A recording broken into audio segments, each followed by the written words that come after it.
Mali na po tayong upo. Good morning po sa bawat isa. Magandang umaga sa ating pastor, Pastor Noel, sa mga manggagawa, sa mga kapatid kay Kristo. Higit sa lahat sa ating mahal na Panginoon, no? Na siyang dahilan kung bakit tayo narito, at siya rin naman po dahilan kung bakit tayo nasa pananampalataya. Sapagkat lahat ng bagay sa mundong ito, na ating tinatanggap kapatid, no? Ay mga biyaya na nagmumula sa Diyos. Ngunit, hindi po lahat ng biyaya na nagmumula sa Diyos ay biyayang nakakapagligtas.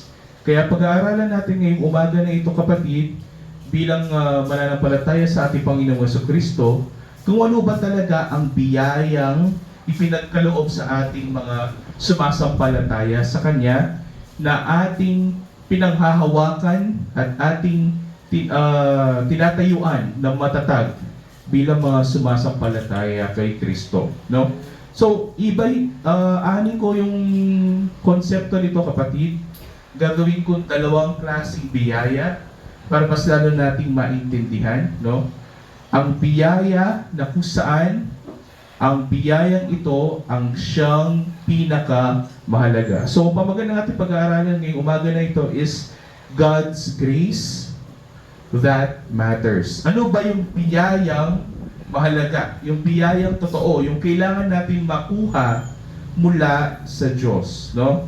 Ano nga ba yung biyayang yon na unique o sa mga Kristiyano lamang na ibibigay, sa mga pinili lamang na ibibigay? Una, kailangan muna nating alamin kung ano ba ang ibig sabihin ng biyaya. O sa English is grace, di ba? Marami tayong kakilala, ang pangalan nila, Grace. Bakit kaya? Kasi iniisip ni Mother lagi, dahil binigay siya ng Diyos sa kanya, siya ay biyaya, di ba? O yan, may makikita kang pangalan niya, Blessing. Bakit kaya Blessing yung pangalan niya? Tapos pagtatanungin mo si Mother, sasabihin ni Mother, kasi pagpapala siya mula sa Diyos o blessing sa akin. Ganon, no? Kaya maiintindihan natin dito, no, na mayroong dalawang klase na binibigay ang Panginoon. At tinatawag nating blessing at yung tinatawag nating grace.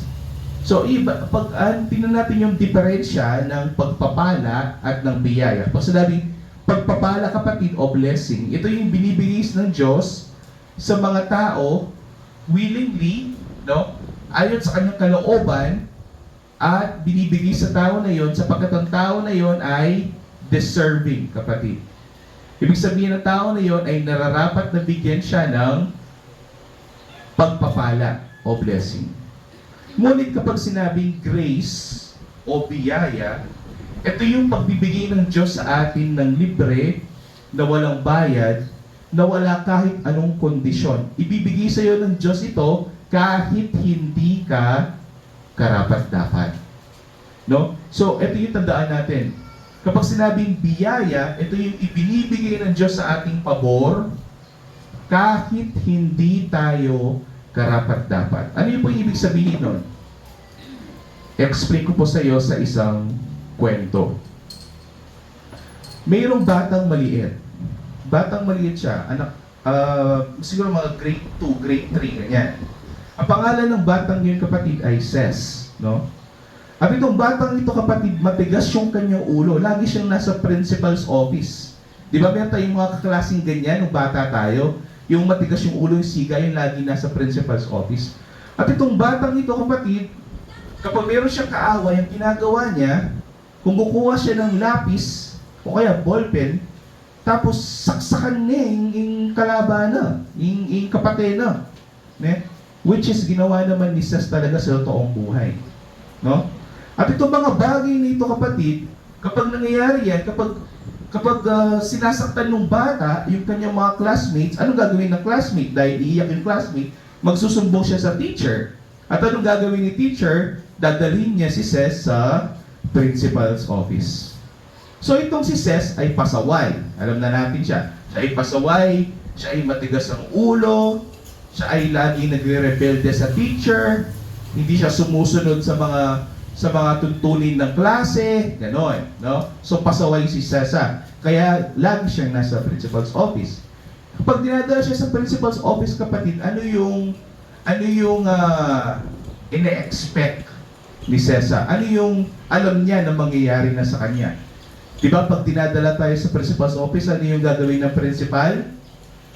Ang principal ay papaluin tayo, hindi ba? Paparusahan tayo nung principal. Bakit tayo paparusahan ng principal? Bakit tayo papaluin ng principal? Kasi deserving natin mapalo dahil nga pasaway tayo, di ba? Kasi kaya nga dinadala sa principal's office, may ginawa kang masama. May ginawa kang hindi maganda sa kaklase mo. Ikdak meng ballpen yung kaklase mo. Kaya mo yung drag out yung principal. So, pagdating ni Ces sa principal's office, alam na ni Ces agad kung ano yung mangyayari sa kanya. Ano yung mangyayari ni Ces? Papaluin siya ni principal sa puwet ng 10 beses. So, alam na agad ni Ces na papaluin siya sa puwet. Pinapalo siya sa puwet. Pero, pagkatapos nun, kahit masakit, kinabukasan, ganun na naman, kapatid. Pagpapasaway na naman si Ces. Gagawa na naman siya ng hindi maganda. Magiging masama na naman siya sa mga kaklase niya. So, anong nangyayari? Araw-araw nasa principal's office si Ces, araw-araw siyang napapalo sa puwet. Bakit siya napapalo sa puwet? Kasi masama siya. Kasi pasuway siya. Diba? So, nararapat lamang ba na paluin si Ces sa puwet? Yes, kasi masama siya, matigas yung ulo niya. Ganyan yung ginagawa natin sa ating mga anak, di ba? Pag matigas ang ulo, pinapalo sa puwet. Ngunit, isang araw, kapatid, itong si Ces, nagpasaway na naman, dinala na naman ni teacher sa principal's office. So, alam na ni Ces kung anong mangyayari sa kanya. Alam na niya na mapapalo siya sa puwet. Ngunit sa oras na yun, kapatid, iba yung ginawa ni principal. Ang ginawa ni principal, kaysa sa paluin siya sa puwet, ang ginawa ni principal, ganito yung sinabi niya, "Teacher, halika dito.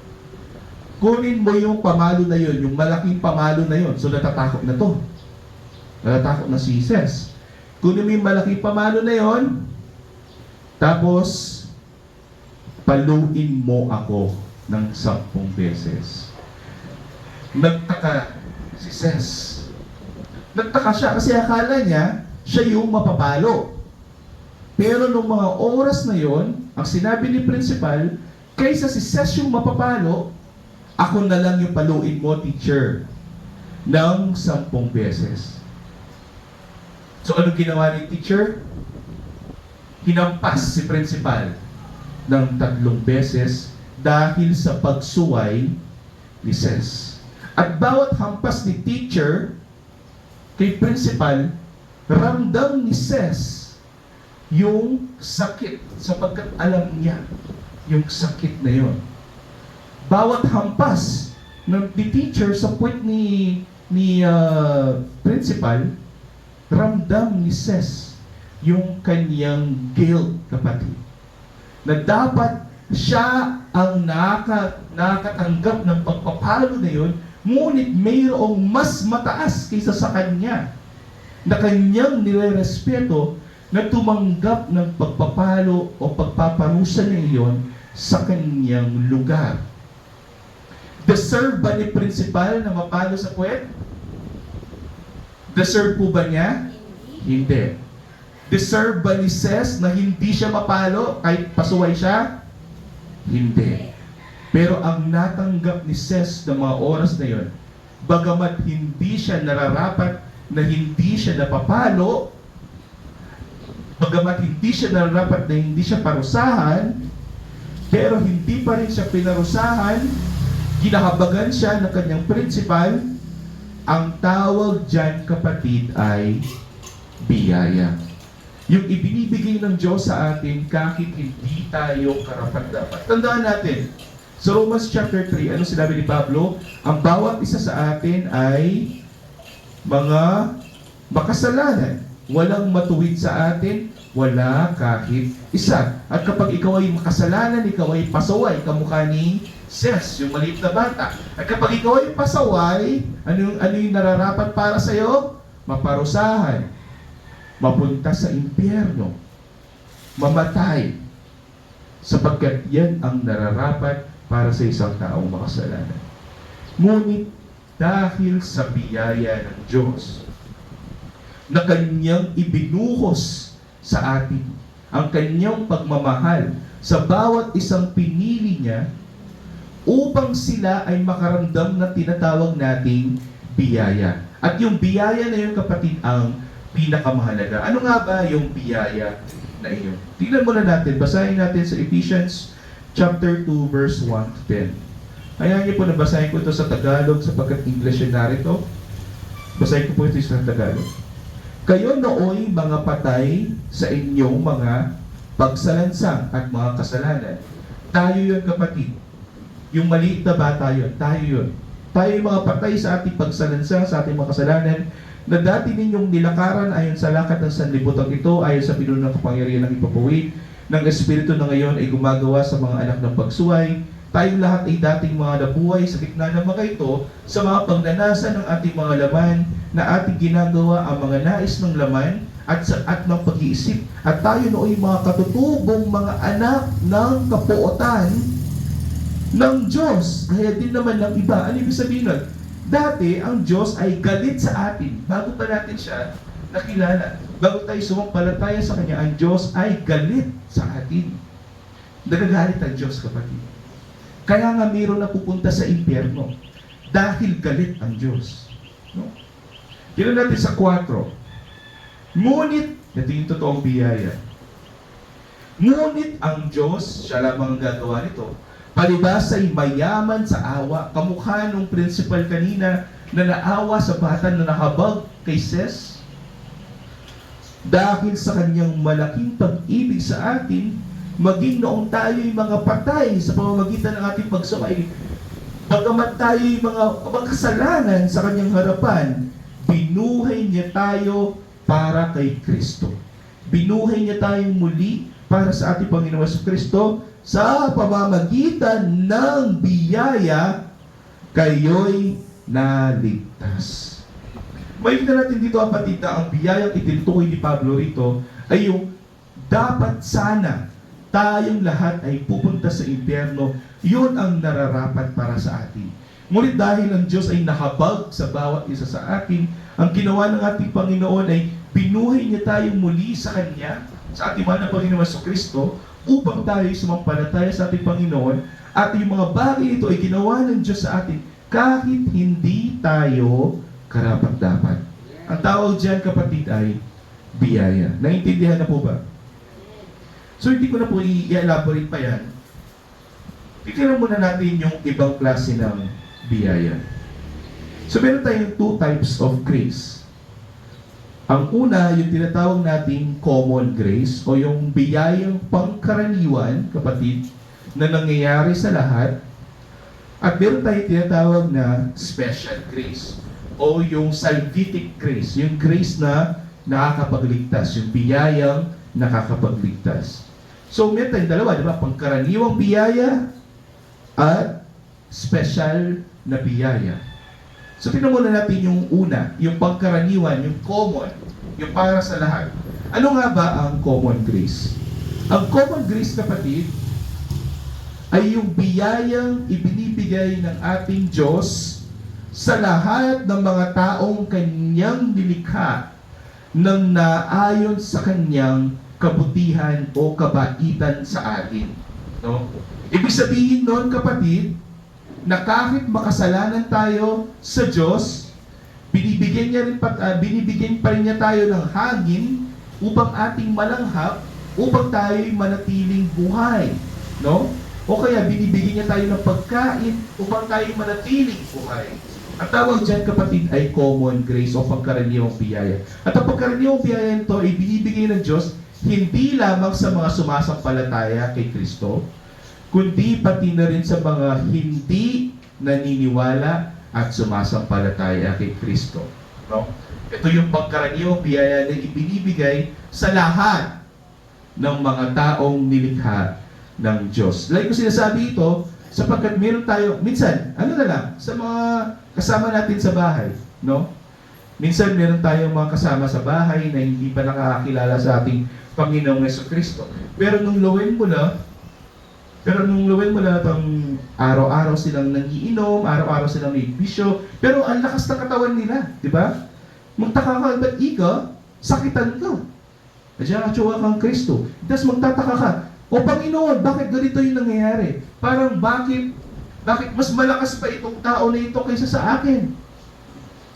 Tandaan mo kapatid, kapag nagbigay ng biyaya ang Diyos, kapag ito ay pangkaraniwang biyaya lamang, hindi lamang ito mabubuhos sa mga sumasampalataya sa Kanya. Ang biyayang ito ay nabubuhos pati na rin sa mga taong hindi sumasampalataya sa Kanya. Tingnan natin sa Matthew chapter 5 verse 44 to 45.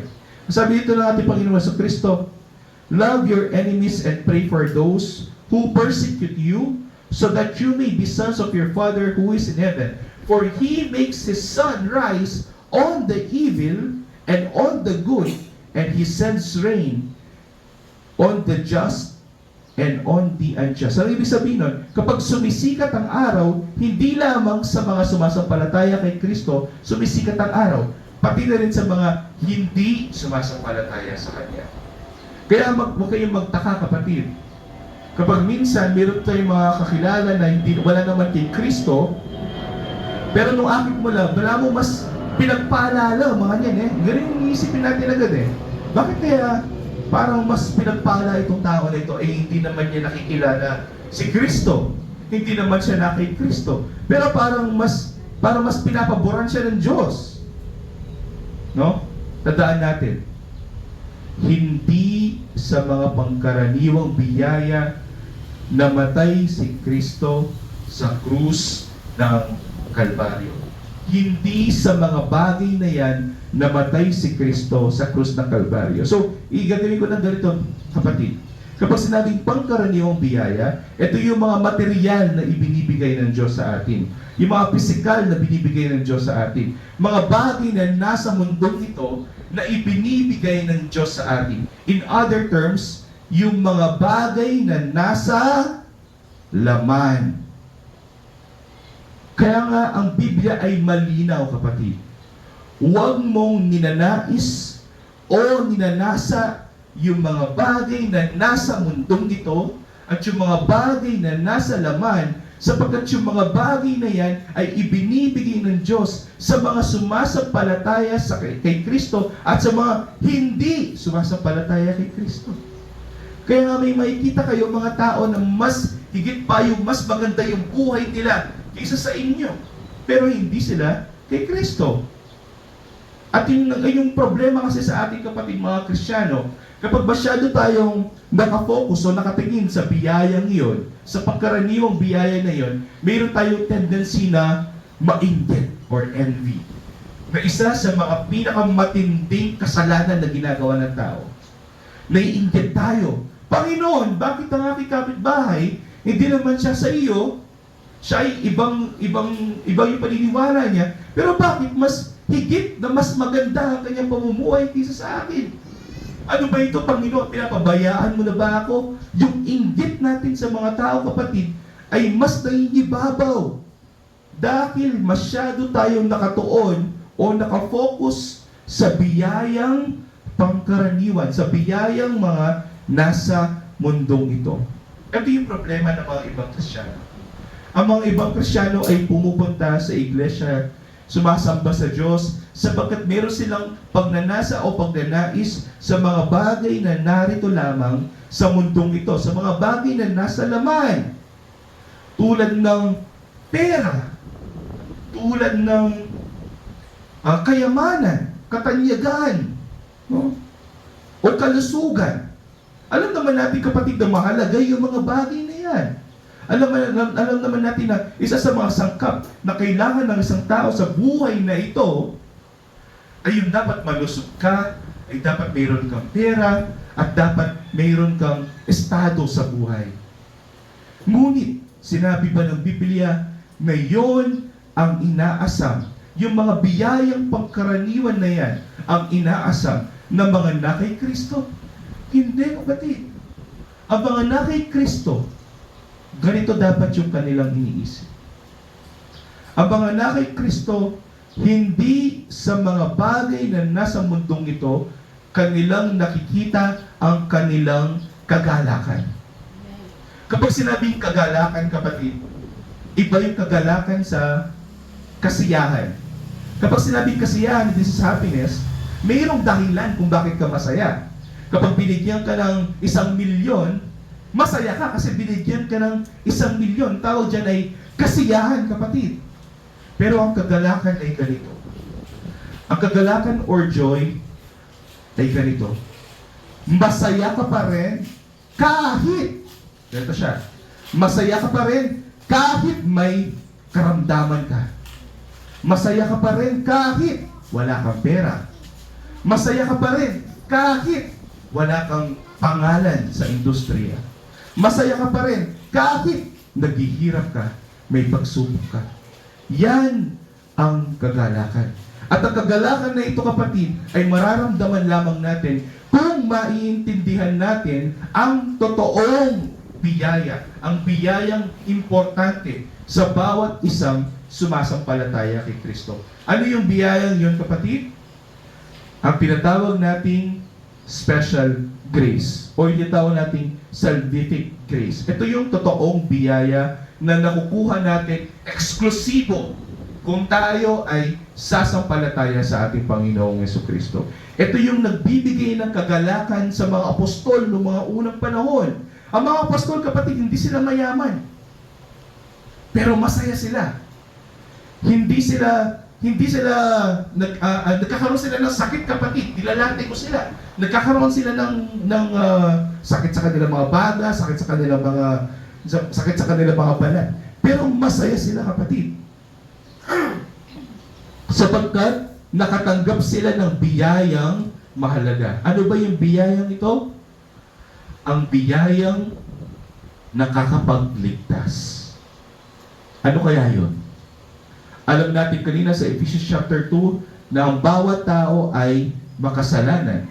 At kung makasalanan ang bawat tao, ibig sabihin ang nararapat para sa atin ay mapunta sa impyerno. Hindi ba? Naniniwala po ba kayo na may langit at impyerno? Pinapaniwalaan natin ito sapagkat ito'y nasulat sa Biblia. At kung tayong lahat ay papunta sa kamatayan, at kung tayong lahat ay papunta sa impyerno, kailangan may gawin ang Diyos sa atin upang makancel yung trip. Ang sabi nga ni Pastor Noel, kailangan may gawin muna ang Diyos sa atin upang tayo ay hindi na magpatuloy sa landasing na yon papunta sa impyerno. Ano yung gagawin ng Diyos sa atin? Ang tinatawag nating regeneration. O yung tinatawag nating pagbubuhay muli.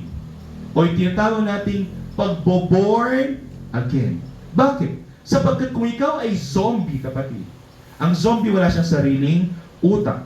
Kung ano ang gustong gawin ng laman ng zombie, kung gusto niya kumain ng dugo, kakain siya ng dugo. Kung gusto niya pumatay ng tao, papatay siya ng tao. Ganun tayo, kapatid, dati sa estado natin. Bago tayo nakatanggap ng biyayang nakakapagligtas. Tayo'y ganon, tayo'y patuloy na lumalakad sa kasalanan. Oo, meron kang kalooban. Oo, malaya kang pumili kung ano yung gusto mong gawin. Pero ang pipiliin mo lagi ay yung mga bagay na naayon sa iyong laman sapagkat ikaw ay patay sa Espiritu. Kung ano yung ninanais ng iyong laman, yun yung gagawin mo. So technically, kahit malaya kang pipili, ikaw pa rin ay bihag ng kasalanan. So naglalakad tayo patuloy doon. Ngunit, ang biyayang ito na tinanggap natin mula sa Diyos, ay noong tayo ay papunta sa impyerno, ang ginawa niya sa kanyang makapangyarihang mga kamay, ay binuhay niya tayo muli para kanino? Para sa ating Panginoong Jesucristo. Kaya ang malinaw na sinabi sa John chapter 6, sabi natin Panginoong Jesucristo, nung yung mga tao ay bumalik sa Kanya, matapos sila mga kain ng tinapay at isda, pinakain ng ating Panginoong Jesucristo ang mga tao ng tinapay at isda nung isang araw, tapos kinabukasan, bumalik yung mga tao ito sa Kanya. At sinabi ng mga tao nito, bumalik sila sa Kanya, alam na lang agad ng ating Panginoon Jesucristo kung ano yung binabalikan nila. Ano yung binabalikan ng mga tao na ito? Ang tinapay at ang isda. Ano yung tinawag at anong tawag natin sa tinapay at ang isda? Common grace. Pangkaraniwang biyaya na natatanggap mula sa Diyos sapagkat kaya namang ibigay ng Diyos ang tinapay at isda sa mga hindi naniniwala sa Kanya. Yung mga tao nito, kapatid, binalikan nila ang pangkaraniwang biyayang ibinibigay sa kanila ng ating Panginoon. Minsan, mga Kristiyano, kayo masasaktan. Ganyan tayo. Aminin nyo man o hindi. Bakit kayo na kay Kristo? Kasi meron tayong pagdanasang mga bagay na nasa mundong ito. Meron tayong ninanais na ibigay niya sa atin. Diba? At hindi naman masama yun, kapatid. Sapagkat sino nga ba ang gustong mayroon siyang sakit lagi? Idudulog natin sa Diyos yun upang ng Diyos ay pagalingin tayo. Hindi ba ganyan naman ang gusto natin mangyari? Pero ang mga bagay na yan, kapatid, kapag yon ang focus ng iyong pananampalataya, ibig sabihin, ang ikaw ay nananampalataya sa pangkaraniwang biyaya na ipinapagkaloob sa inyo ng Diyos. Kaya sa John chapter 6 na yan, nung lumapit yung mga tao rito sa ating Panginoong Jesucristo, sabi natin Panginoong Jesucristo sa kanila, hindi niyo ko hinahanap sapagkat naniniwala kayo sa akin. Hinahanap ninyo ako sapagkat nakakain lang naman kayo ng tinapay at ng isda. At ito yung sinabi ng ating Panginoon. Lahat ng ibinigay sa akin ng Ama ay lalapit sa akin. Magpapagus naman natin ito. Lahat ng ibinigay sa akin ng Ama. Sino yung nagbigay? Ang Diyos. Lahat ng mga ibinigay ng Diyos kay Kristo ay lalapit sa Kanya. Kaya makikita natin sa Ephesians chapter 2. Ang sabi dito ni Pablo, tayo ay binuhay para kanino? Sino yung bumuhay sa atin ng Diyos? Bakit tayo binuhay ng Diyos? Para kanino?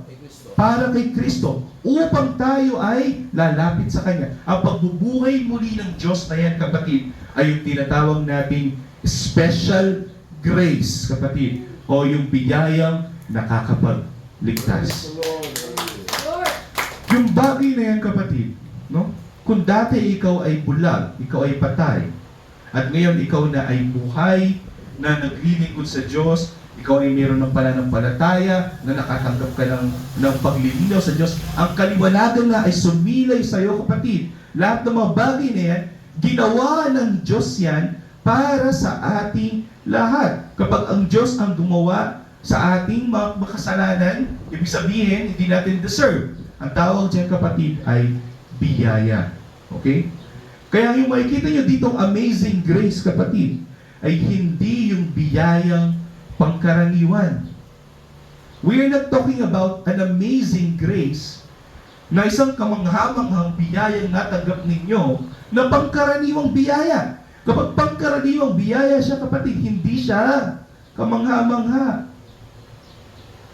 Ang sinasabi natin dito, kapatid, ang biyayang kamangha-mangha ay yung biyayang binuhay tayong muli ng Diyos. Kaya tandaan natin ito. Bakit ka narito sa simbahan? Bakit ka narito para sambahin ng Diyos? Bakit mo sinasamba ang Diyos? Bakit mo niluluwalhati ang Diyos? Dahil ba binigyan ka niya ng kagalingan sa iyong buhay? Oo, isa sa mga rason yun. Pero tandaan natin, huwag dapat dyan ang ating pinakarason. Nandito ka ba dahil may hinihingi ka sa Kanya na hindi pa niya binibigay? At sinabi ni brother na ganyan, basta magpatuloy ka lang, ibibigay din ng Diyos sa iya. Bakit ka narito? Ganyan ba ang dahilan kung bakit ka narito? Kaya ka ba narito ay dahil meron kang gustong makuhang mga bagay dito sa mundong ito? Huwag sana ganon yung focus natin. Pwede natin isipin yan, pwede natin gawin yan, pero huwag nating iangkla yung ating kaluluwa at ating pananampalataya sa paniniwalang yon. Sapagkat hindi sa mga biyayang pangkaraniwan tayo ay inililigtas ng Diyos. Ano yung pinagkaiba natin sa mga ibang tao? Ang pinagkaiba natin sa ibang tao ay kahit tayo ay mamatay, kahit tayo ay mamatay, tayo ay mamamatay ng payapa at nagagalak. Bakit? Sapagkat alam natin na hindi sa mundong ito ang ating buhay. Ang buhay sa mundong ito ay weather lang, sabi natin. Ay temporary lang. Pansamantala lang. Kaya sabi ni Pedro, kapag ikaw ay namuhay dito at nagtiis ng pansamantala, ang kapalit nito, kapatid, ay hindi 60 years, 100 years, o 500 years na buhay. Ang kapalit ng buhay na ito na nagtiis sa ngalan ng ating Panginoong Jesucristo ay buhay na walang hanggan. Ama, maraming salamat sa dakilang biyaya na pinagod sa amin. Bagamat hindi kami karapat-dapat pa, kami ay iyong kinahabagan, kami ay iyong dinamo yung umaga na ito, mahal na Panginoon. At dahil sa biyaya na ito, mahal na Panginoon, kami ay mananatiling matatag sa iyo. Mahal na Panginoon, lagi niyo pong linisin ang aming mga puso, hanapin niyo po ang aming mga, saliksikin niyo po ang aming mga puso, mahal na Panginoon. At hanapin niyo po ang aming mga kasalanan, at niyo po kami ituwid sa mga ito, O Diyos. Hayaan niyo po, nagabayan po kami, mahal na Panginoon. Hayaan niyo po na yung banal na Espiritu ay mamalagi sa amin sa lahat ng oras, O Diyos. At kung meron na kami ginagawa na hindi maganda sa iyong harapan, mahal na Panginoon, bigyan niyo kami ng conviction, O Lord, na ito ay aming matapos, ito ay aming malabanan, sapagkat alam namin sa pamamagitan ng iyong mga dakilang biyaya na nasa amin ngayong mga oras na ito, kami mananatiling matatag sa pananampalataya sa iyo. Lahat ng ito ay aming sa dalangin sa Pilipinas.